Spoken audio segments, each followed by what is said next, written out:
Sasa tuanze tupige haraka kidogo. Give a brief summary. So, thank you, members of the press. I want to take this opportunity to thank the courts for the wise ruling that has been delivered today concerning Mr. Speaker, sir, Ezekiel Chama. He has been released on personal bond terms, meaning that he's free to go home without paying anything. And finally, the devil has been ashamed. And I want to warn the DCI officers that when you are not ready to present somebody to court, do not come here and express your ignorance, because all these charges that you pressed against our client, they don't make sense at all. I was in Parliament that day when the alleged offense occurred.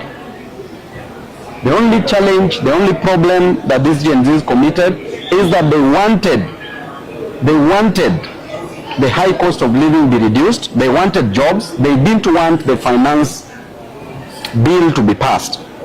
And they had the right to do so. Parliament is a public place. One of the charges that is being pressed against our client is that he accessed the precincts of Parliament in contravention of Section 31(1) of the Parliamentary Powers and Privileges Act. This is nonsensical. This is gibberish. Parliament is a public place built by public resources, funds, money from the taxpayers, and any citizen, even now, if any citizen wants to go and have lunch in Parliament, you are free to go and have lunch.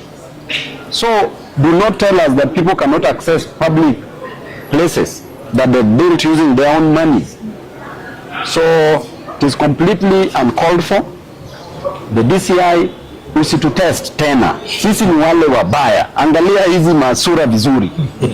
Na tukiwapata kotini, we will deal with you, because in the court pressings, wewe ni raia kama mtu yeyote. Na hii kitu, I repeat it once again. Citizens should know, should never fear the police officers, the DCI officers. Hapa kotini hao ni maraia. Wakikuja hapo, they become our meals.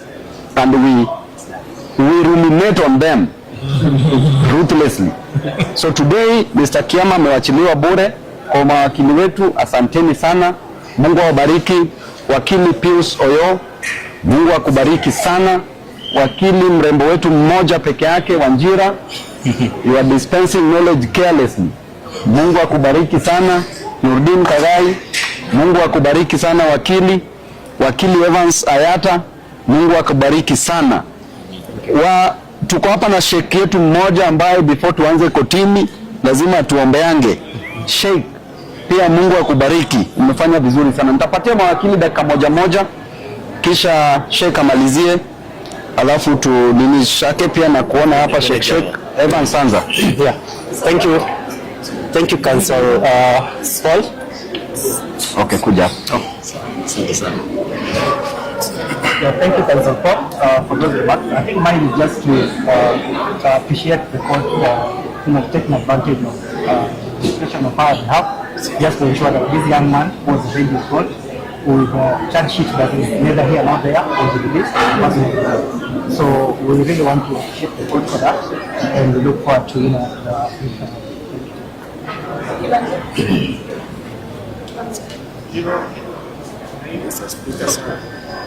Yeah. All I want to say is that today's ruling is a reflection of that there's still a big job that is behind for the police team. That the executive Chama is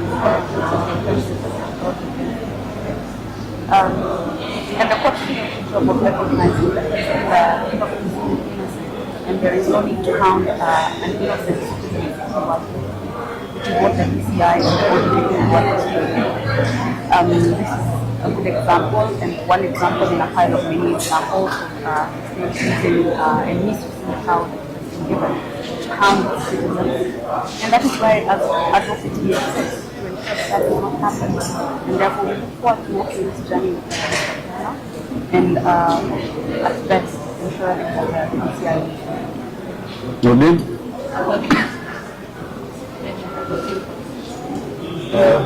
Thank you, ladies and gentlemen of the press. I think today we have seen that being an active citizen is something this government proposes.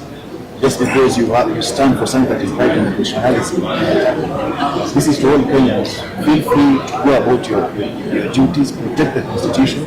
Since most of those who were elected have forgotten their duties.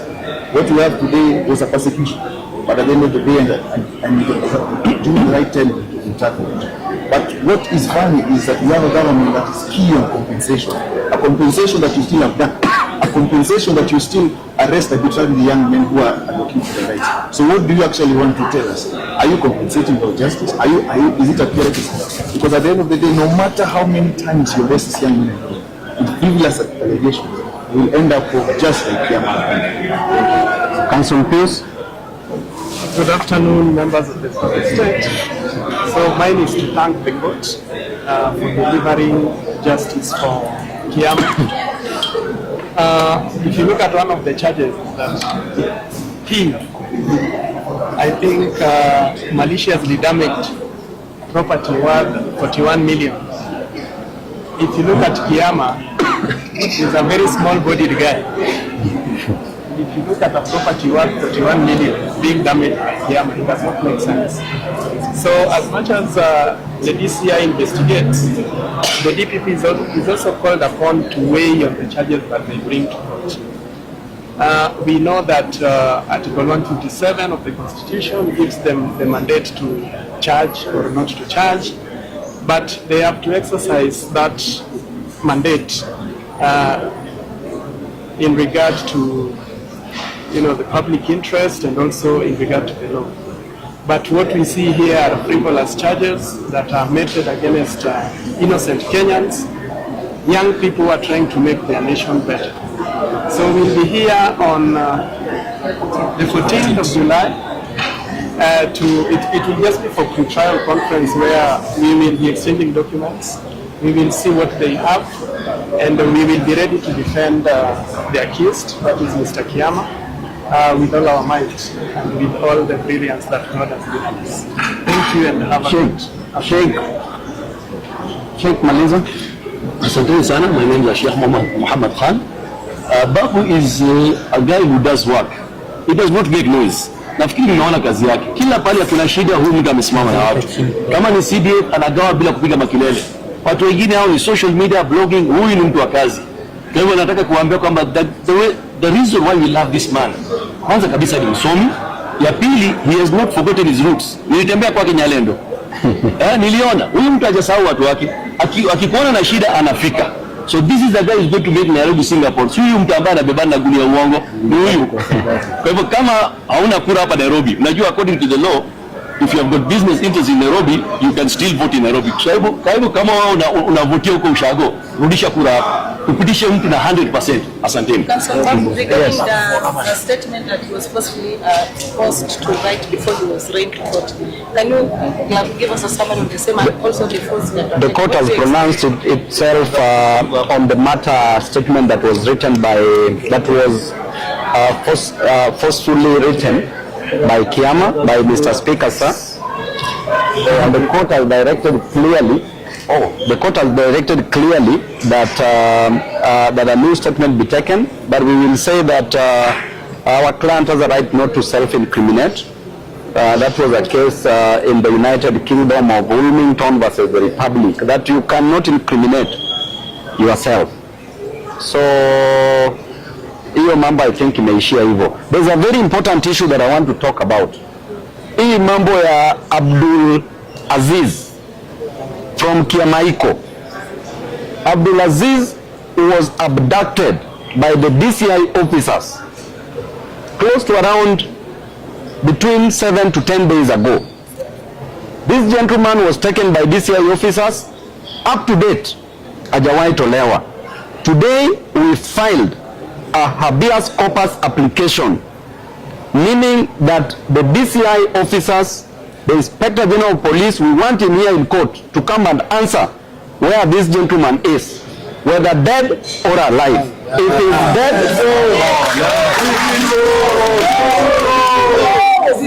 if he's dead, we want that body. That is, that body belongs to the family.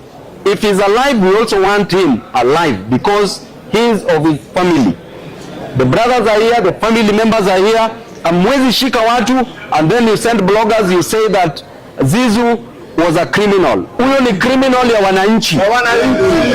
Kama ni criminal ya wananchi. Na kama ni criminal, there is a court process that should be followed. Make sure Abdulaziz is presented before a competent court of law.